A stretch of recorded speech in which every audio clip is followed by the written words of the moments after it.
Vale, pues voy a intentar compartir la pantalla también, a ver si sé cómo hacerlo. Em,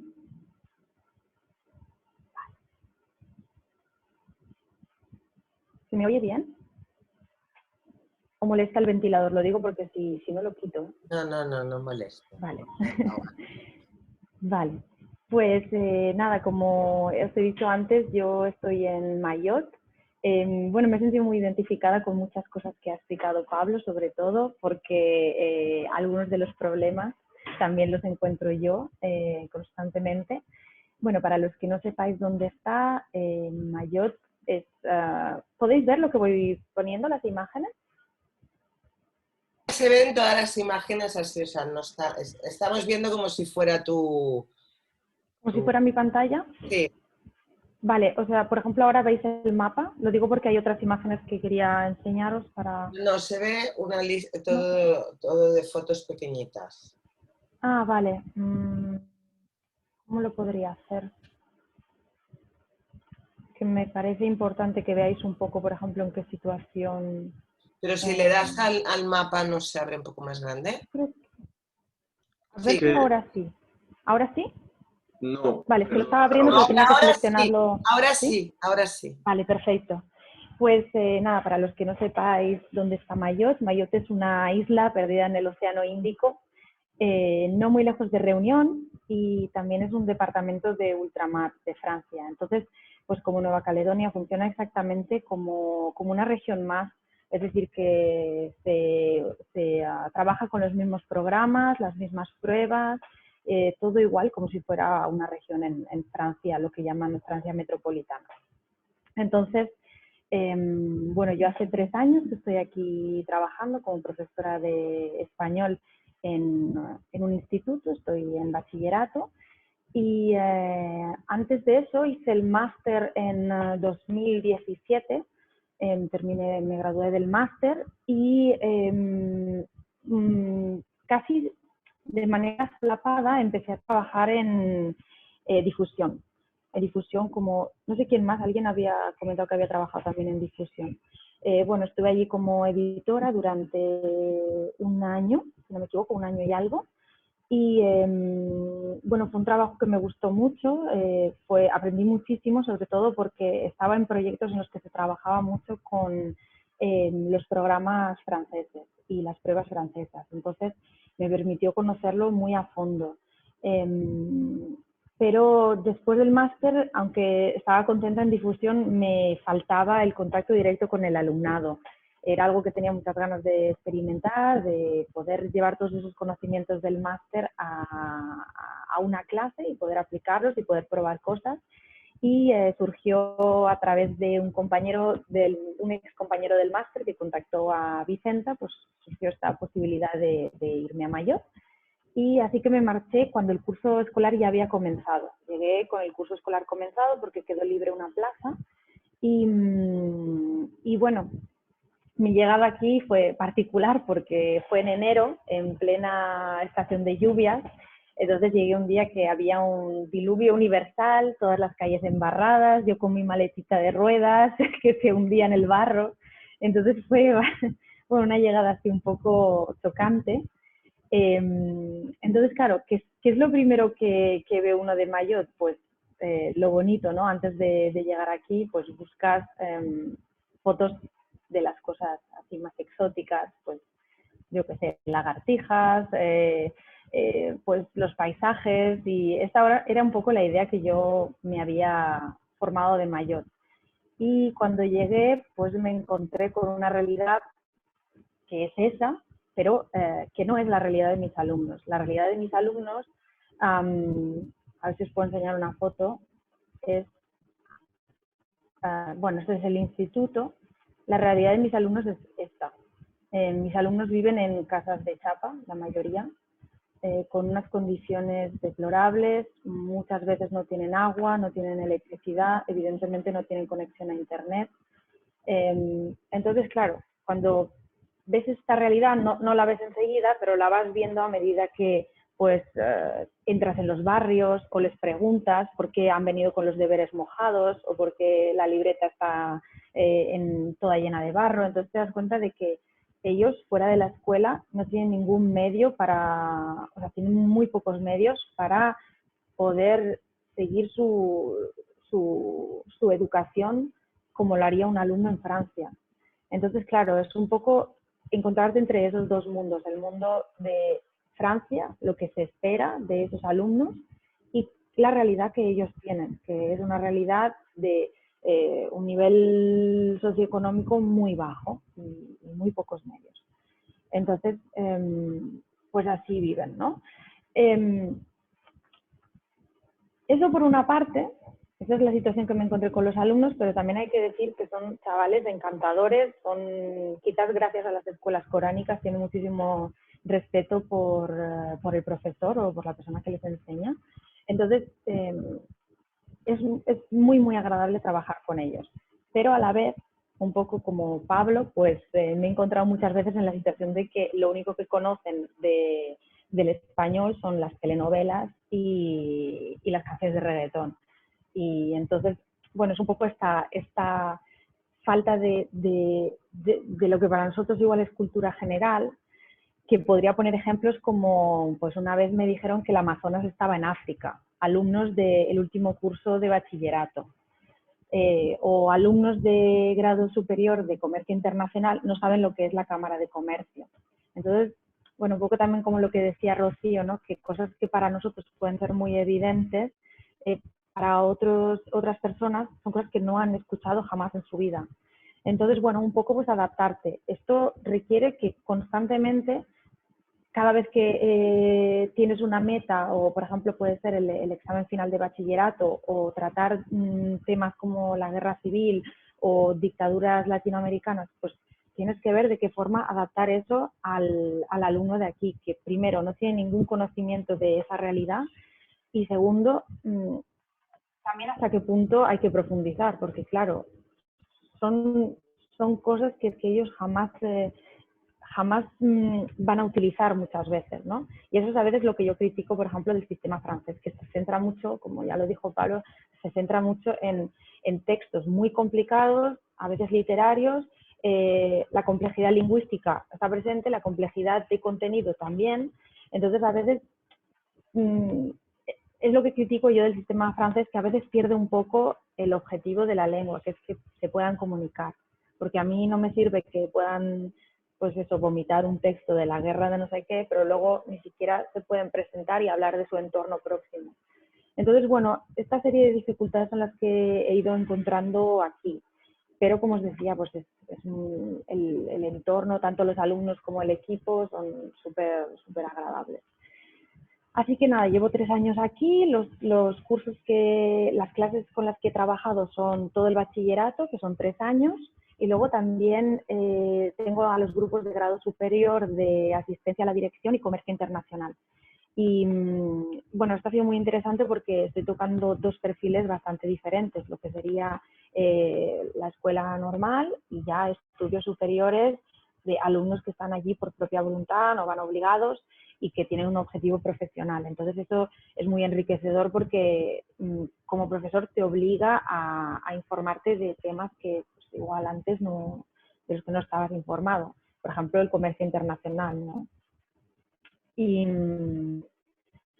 bueno, en relación con el máster, pues también tengo que decir que todas las asignaturas que fui haciendo me sirvieron para construir una base en la que yo me he sentido muy cómoda desde que he llegado aquí. Y, por ejemplo, cuando me asignaron las clases de grado superior, pues me pude poner en contacto con María Luisa, que es la profesora que nos había impartido español para uso profesional, y me dio varios consejos pues, respecto a los manuales o respecto a los análisis de necesidades que podía hacer con mis alumnos. Y bueno, son cosas que, por ejemplo, comparando mi perfil con otros compañeros del equipo que no tienen formación en L, pues hay una gran diferencia. Tienen muchísimas lagunas, tienen dudas, tienen las que yo tenía antes de hacer el máster, que bueno, es lo lógico, ¿no? Y bueno, ¿qué más os puedo comentar? Pues nada, esto de los dos mundos, un poco las expectativas por pertenecer a Francia y la realidad africana, que al final pues, es lo que es. Y encima, como Mayotte está al lado de otras islas que no pertenecen a Francia, que son las Comores, pues hay muchísima inmigración ilegal. Entonces, puedo decir que el 60% de alumnos de mi colegio son alumnos sin papeles. Entonces eso dificulta todavía más las cosas porque te puedes encontrar con casos de que de repente no viene una alumna, no, es que resulta que a sus padres los han deportado. Entonces la alumna, que es menor, está aquí viviendo con la tía o la vecina en una casa de chapa, cuidando de los hermanitos y a la vez tiene que ir a la policía a sacar los documentos para poder volver a traer a sus padres. Entonces son una serie de problemas que, claro, que cuando ves que un adolescente lo tiene que vivir, además de su escolarización, pues es bastante grave, es bastante grave. Entonces, claro, bueno, yo me he dado cuenta de que aquí hay que ser exigente hasta un cierto punto, porque primero, en una casa sin electricidad, donde en un sitio en el que el sol se pone a las 6 de la tarde, yo no le puedo dar muchos deberes a mis alumnos, porque no los van a hacer. Y entonces yo me voy a desesperar. Pues si ya todos sabemos la realidad que hay, pues nos adaptamos según eso. Entonces sí que intento aprovechar muchísimo todas las clases. Intento trabajar al máximo y como mucho deberes de vez en cuando, pero una cosita muy, muy ligera. Y bueno, también, ¿qué más comentaros? Las unidades didácticas que trabajamos aquí, las creamos, por suerte en mi centro, las creamos con todo el equipo. Hay mucha cohesión, es un equipo muy joven, con muchas ganas y siempre ha habido esta voluntad de crear una programación conjunta. Entonces eso también nos garantiza que a la hora de que los alumnos se presenten a las pruebas de bachillerato, todos han visto las mismas secuencias, las mismas temáticas. Y eso pues también nos permite pues elegir el documento de la prueba de una manera más justa. Entonces eso lo creamos todos juntos y siempre en todas las unidades didácticas pues tenemos un proyecto final, algo que ellos son capaces de producir después de haber visto los 3 documentos que forman la unidad. Y bueno, intentamos sobre todo que en las clases haya muchísima oralidad, que también esto, bueno, para mí es una de las cosas más importantes que yo, por ejemplo, cuando aprendí inglés en el colegio no pude hacer, no podíamos hablar, era una cosa muy centrada pues, en la gramática, en el relleno huecos y en cambio con mis alumnos pues todo el equipo intentamos siempre hacer muchas cosas visuales que les motiven a ellos para hablar, que puedan expresarse y eso también es importante porque si pensamos en la cultura de Mayotte, es una cultura en la que la gente en general está bastante reprimida por la religión o por las tradiciones. No están acostumbrados, sobre todo las mujeres, a expresar su opinión, a decir, oye, yo pienso esto o yo no estoy de acuerdo. Entonces, pues también es un trabajo que pues, el trabajo de docente no, al final no queda solo en el contenido de la clase, sino en lo que puedas aportar de más y hacerles sentir que su opinión es importante y que vale, que la tienen que estar, para mí es esencial. Y bueno, esta sería un poco mi experiencia aquí en Mayotte. No sé si me he dejado alguna foto más por enseñaros. Había hecho una pequeña selección, pero al final tanto hablar se me ha pasado. Bueno, esto es un poco el paisaje que tenemos por allí. Aparte de la isla grande y la isla pequeña, pues hay islotes por ahí perdidos y a los que puedes hacer excursiones. Y bueno, esta es la parte bonita. Y estas son unas alumnas en la fiesta del instituto de final de curso. No, estamos viendo, estas sí, vale. ¿Sí? ¿Se ve ahora? Vale, pues son unas alumnas con la vestimenta tradicional. En el día a día también se suelen vestir bastante parecido, es como una especie de pareo que se ata a nivel de la cintura y bueno, pues este día se pusieron especialmente guapas. Y aquí una foto con mis alumnos, he pixelado las caras porque, bueno, la mayoría menores y esta es la clase de la que soy tutora. Entonces, bueno, pues también una experiencia diferente la tutoría, con también muchas preocupaciones porque viven situaciones muy duras algunos, pero es un trabajo muy agradable Y luego, claro, también es una isla muy pequeña, entonces te los encuentras por la calle y te gritan, Madame, Madame. Bueno, contentísimos de verte en el supermercado, paseando por la calle. Entonces es como si fuera un pueblo y bueno, pues eso también es muy humano porque te crea una relación muy cercana con el alumnado. Y esto me parece súper bonito, algo que es difícil experimentar en otros sitios más grandes. Así que nada, pues esta es mi experiencia por aquí. No sé si tenéis algunas dudas. Tengo algunas preguntas apuntadas, muchas gracias. Perdón, le quería hacer una pregunta a Sara. Sara, te quería preguntar si los alumnos eligen el español o es es obligatorio. Los alumnos tienen que escoger obligatoriamente 2 lenguas extranjeras. Entonces, la mayoría escogen inglés y español. Pero como existe el mismo programa que en Francia, también tendrían aquí la posibilidad de elegir portugués, alemán o árabe.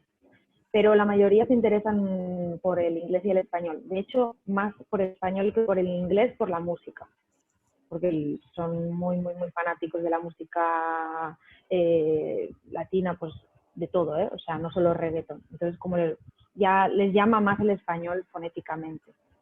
Pregunta Viviana si la lengua oficial es el francés y si habrán otras lenguas y si utilizáis el francés como puente para acceder al castellano o no, o como base. Vale, sí, es una pregunta muy interesante. De hecho, lo tenía apuntado, se me ha olvidado decirlo. Ellos, la primera lengua que tienen, la lengua que hablan en casa, es el maorés. El maorés o el comoriense. Hay diferentes tipos, ¿eh? Hay 2 o 3 lenguas que pertenecen a este grupo. Entonces, eso para nosotros es una gran dificultad. ¿Por qué? Porque el alumno, en cuanto sale de la escuela, incluso en la escuela, no habla francés. Entre ellos se comunican, la mayoría de veces se comunican en maorés o en comorense. Entonces es una dificultad porque, claro, cuando intentas utilizar el francés como puente, a veces no tienen esos conocimientos. Entonces te encuentras en que, claro, bueno, ya usas todas las estrategias, los gestos, las imágenes, pero claro, es algo que no te esperas. A veces tú vas con tus palabras preparadas, que sabes que te van a preguntar, y cuando lo dices, te quedan con una cara de haba como diciendo, ¿y esto qué será? Entonces, claro, eso es difícil porque también dentro de las pruebas del final del bachillerato, una de ellas es que tienen que escribir como una redacción a partir de lo que han entendido de un vídeo y luego de un texto. Entonces, claro, esta parte de la prueba la tienen que escribir en francés y tienen muchas dificultades. Y esto es en mi asignatura. Ya en las asignaturas, pues como decíamos, ¿no? Pues como en historia, con Pablo, con los chicos que son inmigrantes, pues claro, esto puede ocasionar muchos problemas porque no pueden seguir y no es por una falta de lógica o de capacidades, es que la lengua que están utilizando no es su lengua, no es el vehículo que ellos utilizan en su día a día. Entonces, sí, bueno, pues su primera lengua es el maorés. El francés realmente para ellos es como una lengua extranjera, aunque la hablan y se pueden comunicar, pero es una lengua extranjera. Pablo, preguntan, si no hay exámenes, es decir, si la nota que se pone es numérica, es decir, ¿cómo se evalúa? Y luego alguien decía, a raíz de esto, que hacía un símil con las clases por proyectos de L, ¿no? Que por un lado hacemos se hacen clases por proyectos y luego los alumnos han de presentar al DELE, con lo cual hay como un claro, ¿no? Entonces entiendo por esa pregunta que qué pasa con, ¿no?, los estudiantes que de ahí han de pasar a una, no sé, a una selectividad o lo que sea. ¿Sí? Son como 3 preguntas. Sí, yo creo que puedo responder a las 3 cuestiones en una.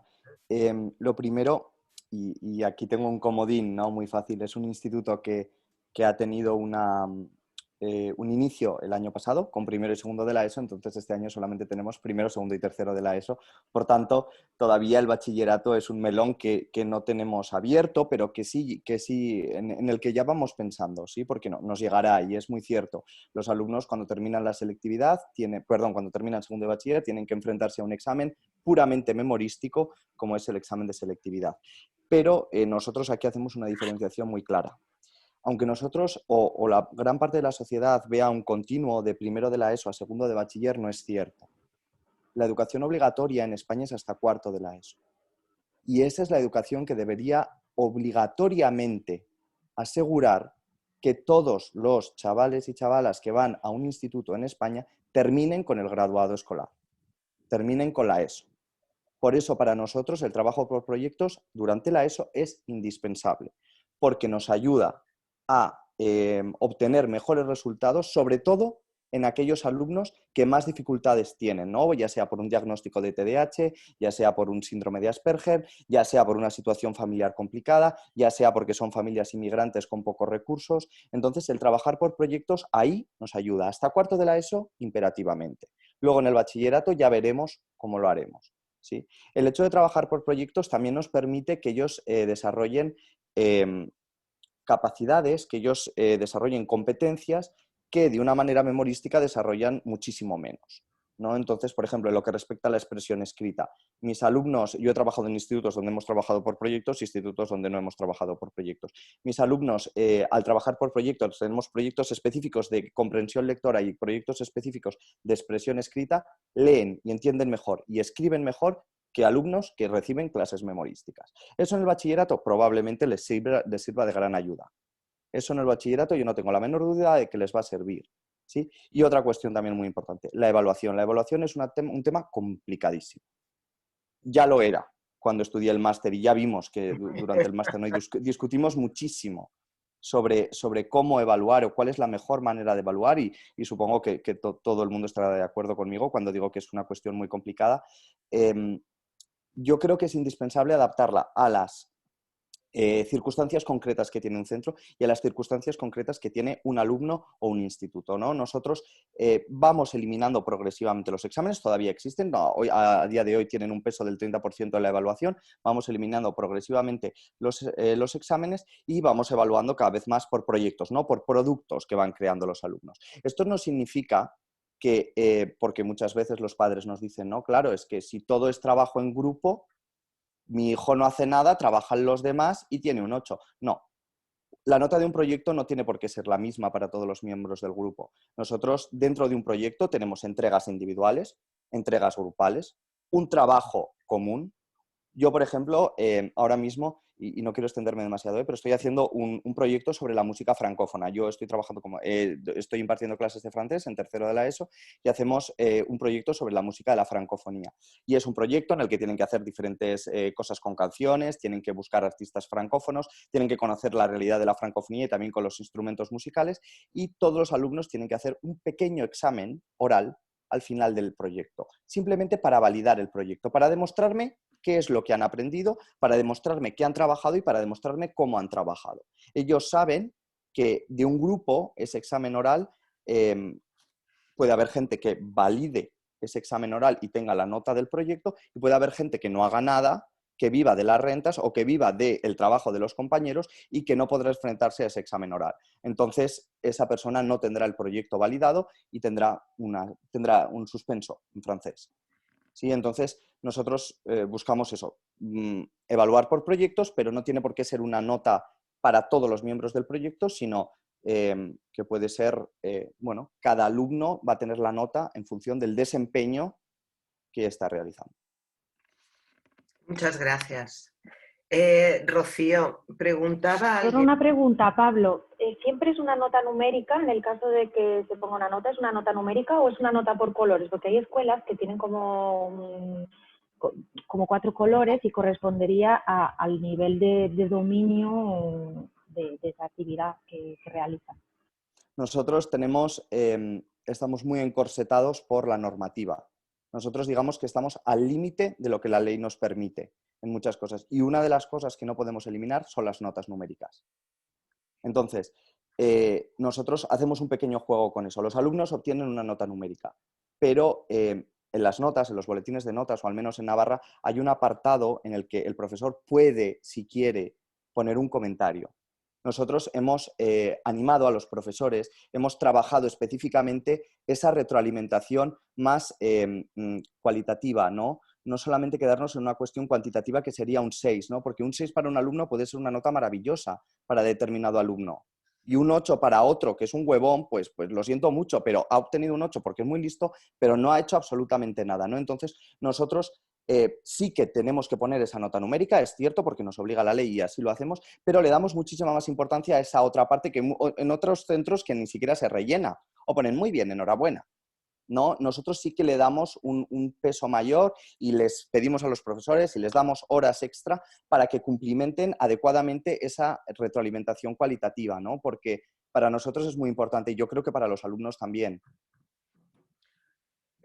Rocío, ¿cómo se llama? Preguntaba alguien el nombre de la organización, la de Inglaterra, entendido yo. La organización esta en la que hacías como de mediadora, ¿sí? La institución es un centro de educación de adultos y en el que lo hice yo se llamaba Gringis. Lo escribo en el chat. Vale. Pero en realidad esto está o sea, forma parte de lo que es la formación de adultos. Entonces, en cualquier lugar de Inglaterra que estés, se busca y está. Okay. Eric tenía una pregunta, entiendo que es para Sara. Con una cultura tan diferente a la occidental, a pesar de formar parte de un país importante, ¿has tenido problemas con el contraste cultural, con los valores, demás? Tienes el micro apagado, Sara. Ahora lo tengo encendido, ¿no? Sí, ha habido cosas que, claro, que son muy chocantes porque aunque, como os decía, aunque pertenece a Francia, en realidad la cultura de aquí no es la cultura francesa. Y te das cuenta nada más llegar, o sea, sabes que estás en África. Y claro, hay ciertos, por ejemplo, ciertos gestos. Las mujeres tienen mucha tendencia a mirarte como con desdén, pero no es nada contra ti, es su forma de mirarte. Luego tienen, por ejemplo, mucha costumbre de hablarse muy alto, pero que muy alto de que casi te parece agresivo. Entonces sí que con este tipo de cosas al principio me chocaba mucho porque me parecía que entre mis alumnos a veces me parecía que se iba a armar una pelea. Y no, es que simplemente es su forma de expresarse, su forma de comunicarse. Y luego en cuanto a los valores, bueno, hay cosas que te chocan también, que no me afectan a mí, pero por ejemplo, es bastante impactante que para ellos, pues la prioridad antes que los estudios sea casarse y tener hijos. Entonces, por ejemplo, he tenido alumnas en grado superior. Tengo una alumna también en mi tutoría en el último año de bachillerato que ya están casadas. Por ejemplo, esta chica que es más joven está casada por boda religiosa, pero no civil, o sea, no está inscrita como en el ayuntamiento, como que se ha casado. Entonces, bueno, te choca ver que que en nuestra mentalidad el orden sería: hago mis estudios, pues, bueno, intento terminar y ver cuáles son los objetivos profesionales en mi vida y luego, pues, si estoy con una persona, pues formo una familia. Para ellos no, se pueden solapar las dos cosas perfectamente. Entonces, claro, pues tienen bastantes alumnas que pues ya están casadas o te vienen a clase embarazadas y bueno, para mí es chocante porque, claro, ves el efecto que eso tiene en su trayectoria escolar. Evidentemente, pues los meses antes de dar a luz, pues las pobres es que no pueden con su vida. Encima, con el calor que hace, pues van arrastradas. Entonces, claro, una cosa que para nosotros sería tan lógica, no sé si entra dentro de valores, pero sería como una cosa de, no sé, tan evidente de que primero terminas tus estudios y luego, pues, que te cases, estupendo, pero ya esas otras cosas que te Sí, requieren un esfuerzo físico y de tiempo, pues lo haces más tarde, y para ellos no. pero bueno, eso sí, que eso es cultural, que nosotros lo veamos así no es tan... Sí. Ya, tenía una Pero valores de educación y todo eso me parece que son súper respetuosos y de hecho, como comentaba antes, igual gracias a la escuela coránica, pues tienen mucho respeto por la figura del profesor. De la La última pregunta muy rápida, Sara, es si la escuela tiene agua y electricidad. Sí, con cortes, tenemos cortes de vez en cuando, pero sí, hay agua y electricidad, tenemos proyectores, hay otras escuelas que no tienen proyectores, hay otras que tienen proyectores y tablets, entonces depende. Claro, cuando llegas un poco pues ves el terreno y dices, vale, esto es con lo que puedo trabajar. Yo siempre me acuerdo de aquella compañera del máster que contó que estuvo de auxiliar de conversación en Guayana y que tenía que salir en piragua de allí. Y que no tenía ni proyector, ni ordenador, ni había manuales. Y yo digo, bueno, siempre puede ser más difícil. O sea que me doy por contenta con lo que tengo. Bueno, pues muy bien, muchas gracias a los tres. Creo que han sido 3 experiencias muy interesantes. Pena que no tengamos más tiempo, porque yo creo que un debate, bueno, un comentario interesante sería también ver, es verdad que impresiona mucho las fotos de esa playa paradisíaca al lado de esas chabolas, pero a lo mejor Barcelona también, a lo mejor Rocío también nos podría explicar que frente a esa Barcelona estupenda, los de Serveis Solidari están con personas, ¿no?, que tampoco están en esa Barcelona modélica y maravillosa y posmoderna y gaudiniana, ¿no? Sí, totalmente. Pero no tenemos mucho tiempo, una pena. Interesante también, ya os he dicho que iba recogiendo, que es curioso ver, ¿no?, que algunos hemos ido o habéis ido del máster a trabajar, o sea, y otros habéis venido del trabajo al máster, ¿no?, que era, por ejemplo, el caso de Rocío. Y muy interesante el proyecto de crear un instituto también, ¿no? En el País Vasco. Es una experiencia alucinante que creo que está muy bien en estas jornadas, que parece que todo lo íbamos a hacer como para ver que, ¿no?, hay un mundo un poco más grande. Muchísimas gracias. Aplaudimos como esta mañana, porque ya dijimos que esto tenía que estar en los derechos laborales, lo del aplaudir.